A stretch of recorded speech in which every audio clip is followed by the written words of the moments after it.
ശ്രീ നിസാം സയ്യിദ്, കേരള കോൺഗ്രസിൻ്റെ അണികൾ സ്വാഭാവികമായും UDF അണികളാണ്. UDFൻ്റെ ഒരു സ്വാഭാവിക സഖ്യകക്ഷിയാണ് കേരള കോൺഗ്രസ് എം. പക്ഷെ അതുകൊണ്ട് മാത്രം, സഭ പറഞ്ഞതുകൊണ്ടും അവർക്ക് തിരികെ UDFിലേക്ക് വരാൻ കഴിയുമോ? 6 കൊല്ലം മുമ്പ് അപമാനിതരായിട്ടാണ് അവർ പുറത്തുപോയത്. കോട്ടയം ജില്ലാ പഞ്ചായത്തുമായി ബന്ധപ്പെട്ട വിഷയത്തിൽ അവർക്കൊരു ഫെയർ ഡീൽ കിട്ടിയില്ല. പോട്ടെ, അവർ ട്രീറ്റ് ചെയ്ത രീതി എങ്ങനെയായിരുന്നു എന്നുള്ളത് ഓർമ്മയുണ്ടല്ലോ. അന്നത്തെ UDF കൺവീനർ ബെന്നി ബെഹന്നാൻ ഒരു വാർത്താ സമ്മേളനം വിളിച്ച് ഏകപക്ഷീയമായി ഞങ്ങൾ പറഞ്ഞു വിട്ടു എന്ന് പറയുകയാണ് ചെയ്തത്. അത്ര ഓപ്പണായിട്ട് കേരള കോൺഗ്രസിനെ തള്ളിയിട്ട് ഹ്യൂമിലിയേറ്റ് ചെയ്തിട്ട് അവർക്ക് അപ്പുറത്ത് അഭയം കിട്ടി, ഡീസൻ്റ് ആയിട്ടുള്ള പരിഗണന കിട്ടി, ജോസ് കെ മാണിക്ക് രാജ്യസഭാ അംഗത്വം കിട്ടി, റോഷി അഗസ്റ്റിൻ മന്ത്രിയായി. അങ്ങനെ വളരെ മാന്യമായ പരിഗണന കിട്ടുന്ന ഒരിടത്ത് നിന്ന് മുമ്പ് അമാന്യമായ പരിഗണന ഉണ്ടായിരുന്ന ഇടത്തേക്ക് തിരിച്ചു പോകുമോ അവർ? അഭിലാഷ്, ആ ചോദ്യത്തിലേക്ക് വരുന്നതിന് മുമ്പ് കേരള കോൺഗ്രസ് ഇടതുപക്ഷ മുന്നണിയിൽ നിന്ന് മാറി ഐക്യജനാധിപത്യ മുന്നണിയിലേക്ക് വന്നാൽ സംഭവിക്കാവുന്നത് എന്താണ് എന്നത് പരിശോധിക്കുന്നതായിരിക്കും. കേരള കോൺഗ്രസ് ഐക്യജനാധിപത്യ മുന്നണിയിലേക്ക് വന്നാൽ ഇടതുപക്ഷ മുന്നണിക്ക് ഒരു 3ാം അവസരം വീണ്ടും ലഭിക്കും എന്ന ഇടതുപക്ഷ മുന്നണിയിലെ പ്രവർത്തകർക്ക് വിശ്വസിപ്പിക്കാൻ ശ്രമിക്കുന്ന ഒരു നരേറ്റീവ് പൂർണ്ണമായും ഇല്ലാതാകും എന്നുള്ളതിൽ കവിഞ്ഞ് കേരള കോൺഗ്രസിൻ്റെ മുന്നണി മാറ്റം കേരള രാഷ്ട്രീയത്തിൽ ഒരു വലിയ മാറ്റങ്ങൾ എന്തെങ്കിലും സംഭവിപ്പിക്കും എന്ന് ഞാൻ കരുതുന്നില്ല. തിരിച്ചു വരാൻ ഇടതുപക്ഷ മുന്നണിക്ക് കഴിയും എന്നുള്ള എല്ലാ പ്രതീക്ഷകളും അതോടുകൂടി അവസാനിക്കും എന്നുള്ള സത്യമാണ്. പ്രവർത്തകരെ ഇടതുപക്ഷ മുന്നണിക്ക് അവരുടെ സ്വന്തം പ്രവർത്തകരെ ഇടതുപക്ഷ മുന്നണിക്ക് വിശ്വസിപ്പിക്കാനും കഴിയില്ല. അതിനപ്പുറത്ത് കേരള കോൺഗ്രസുകളുടെ ശക്തിയെക്കുറിച്ചുള്ള അവകാശവാദങ്ങൾ അമിതമായി ഊതി വീർപ്പിച്ചതാണ് എന്ന് വിശ്വസിക്കുന്ന ഒരാളാണ് ഞാൻ. നമുക്കറിയാം, കേരള കോൺഗ്രസ് ഉണ്ടായ പ്രത്യേക സാഹചര്യം 1964 PT ചാക്കോയുടെ മരണത്തിന് ശേഷം അദ്ദേഹത്തിന് കോൺഗ്രസിൽ നേരിടേണ്ടി വന്ന കയ്പ് നേറിയ അനുഭവങ്ങളുടെ പശ്ചാത്തലത്തിലാണ് കേരള കോൺഗ്രസ് ഉണ്ടാകുന്നത്. PT ചാക്കോയ്ക്ക് ഉണ്ടായ അനുഭവങ്ങളെ പോലെ തന്നെ PT ചാക്കോ ജീവിച്ചിരുന്നെങ്കിൽ കേരള കോൺഗ്രസ് ഉണ്ടാകുമായിരുന്നില്ല എന്നുള്ളതൊരു യാഥാർത്ഥ്യമാണ്. PT ചാക്കോയുമായി ബന്ധപ്പെട്ട് ഈ സംഭവങ്ങളോടൊക്കെ തന്നെ R ശങ്കറിൻ്റെ നേതൃത്വത്തിൽ കേരളത്തിലെ കോൺഗ്രസിൽ അന്ന് നിലവിലിരുന്ന പിന്നോക്കക്കാരുടെ ഒരു മുന്നേറ്റത്തിനെതിരെ സവർണ വിഭാഗങ്ങളുടെ ഒരു പ്രതികരണം കൂടിയായിരുന്നു കേരള കോൺഗ്രസിൻ്റെ ജന്മം. ശ്രീ മന്നത്ത് പത്മനാഭൻ്റെ നേതൃത്വത്തിൽ നായർ സമുദായവും അതുപോലെ തന്നെ ക്രൈസ്തവ വിഭാഗങ്ങളും കോൺഗ്രസിൽ നിന്ന് മാറിയാണ് കേരള കോൺഗ്രസ് ഉണ്ടാകുന്നത്.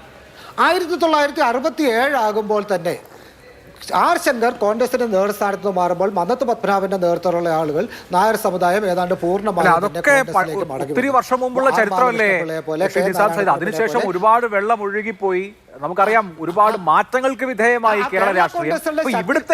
ഇപ്പോഴത്തെ അടിസ്ഥാന രാഷ്ട്രീയം എന്താ നോക്കൂ. ഇപ്പോ കേരള കോൺഗ്രസ് UDFിലേക്ക് വന്നു എന്ന് വിചാരിക്കുക, വെറുതെ അങ്ങ് വിചാരിക്കുക.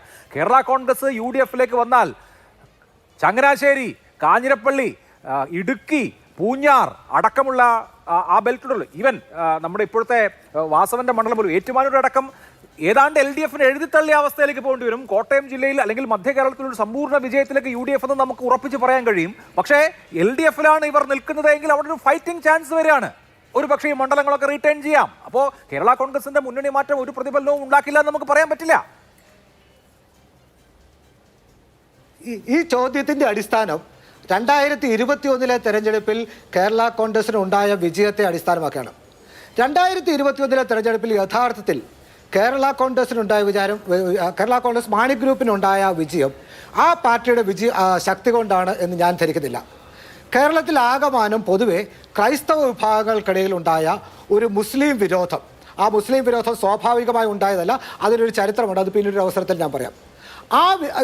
ആ വികാരത്തിൻ്റെ UDF മുന്നണി എന്നത് മുസ്ലിം ലീഗ് നിയന്ത്രിക്കുന്ന ഒരു മുന്നണിയാണെന്നും മുസ്ലിം ലീഗിനെ നിയന്ത്രിക്കുന്നത് മുസ്ലിങ്ങളിലെ തീവ്രവാദ വിഭാഗങ്ങളാണെന്നും UDF അമീർ കുഞ്ഞാലിക്കുട്ടി ഹസൻ മുന്നണിയാണെന്നുമുള്ള CPMൻ്റെ വ്യാപകമായ ഒരു പ്രചരണത്തോടുകൂടി കേരളത്തിലെ ക്രൈസ്തവ വിഭാഗങ്ങൾക്കിടയിൽ ഒരു മുസ്ലിം വിരുദ്ധ വികാരം ഉണ്ടായി എന്നുള്ളത് വാസ്തവമാണ്.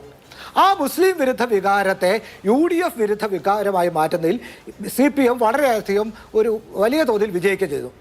ആ ഒരു വികാരത്തിൻ്റെ ഭാഗമായാണ് കേരള കോൺഗ്രസിന് ഈ മേഖലകളിലൊക്കെ വിജയമുണ്ടായത്.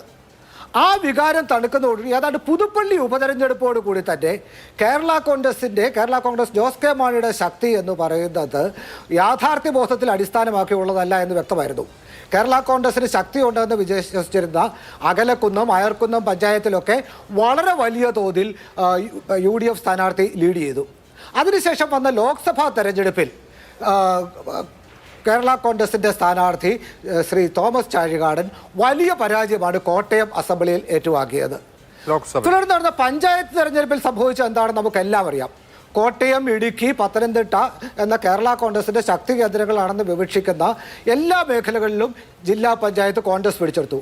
കോട്ടയം ജില്ലയിലെ എല്ലാ മുനിസിപ്പാലിറ്റിയും കോൺഗ്രസ് പിടിച്ചെടുത്തു. എല്ലാ പഞ്ചായത്തുകളിൽ വലിയ മുന്നേറ്റമുണ്ടാക്കി. ഇതിൻ്റെയൊക്കെ അടിസ്ഥാനം എന്ന് പറയുന്നത് കേരള കോൺഗ്രസിൽ നിലയുറപ്പിക്കുന്നു എന്ന് നമ്മൾ വിശ്വസിക്കുന്ന ക്രൈസ്തവ ജനവിഭാഗങ്ങൾ അവരുടെ സ്വാഭാവികമായ സഖ്യകക്ഷിയായ കോൺഗ്രസിലേക്ക് മടങ്ങിയെത്തി എന്നുള്ളതാണ്. സഭാ നേതാക്കന്മാർ തിരിച്ചറിയുന്നു. അതുകൊണ്ടാണ് അവർ കേരള കോൺഗ്രസ് മാണി ഗ്രൂപ്പിനോട് പറയുന്നത്, നിങ്ങൾ ഞങ്ങളോട് UDF-നോടൊപ്പം പോയാലും ഇല്ലെങ്കിലും ഞങ്ങൾ UDF-നോടൊപ്പമാണ്, ഞങ്ങൾ UDF-ന് പിന്തുണ.